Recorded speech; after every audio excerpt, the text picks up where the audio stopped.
In other news, Nigeria has announced a 30% debt relief for airlines as part of the efforts to support the struggling aviation sector. President Bola Ahmed Tinubu has given in-principle approval to partially write off the domestic airlines' debts to aviation agencies. Representatives from the government, airlines, fuel marketers and regulators are set to meet within 48 to 72 hours to agree on what officials describe as fair and reasonable jet fuel pricing, with the outcome to be made public.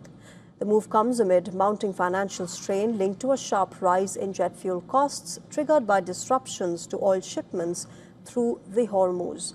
Airlines had earlier threatened to halt operations, warning they could no longer sustain services without raising ticket prices after fuel costs surged nearly 300%. The Strait of Hormuz has been effectively closed after US-Israeli strikes against Iran, with Tehran retaliating by blocking shipping, attacking vessels and laying mines. The move has disrupted the key global oil route, triggering a major energy and shipping crisis. The US has now imposed a blockade of its own against Iranian ports.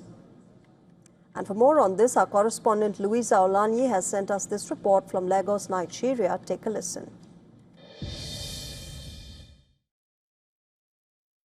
In a major relief for Nigeria's struggling aviation sector, President Tinubu has approved a 30% debt relief on what local airlines owe to aviation agencies.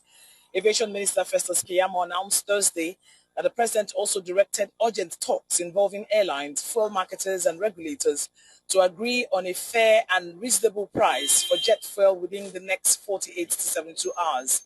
Domestic carriers had warned they could no longer operate without hiking ticket prices after jet fuel costs skyrocketed by nearly 300% amid global supply pressure.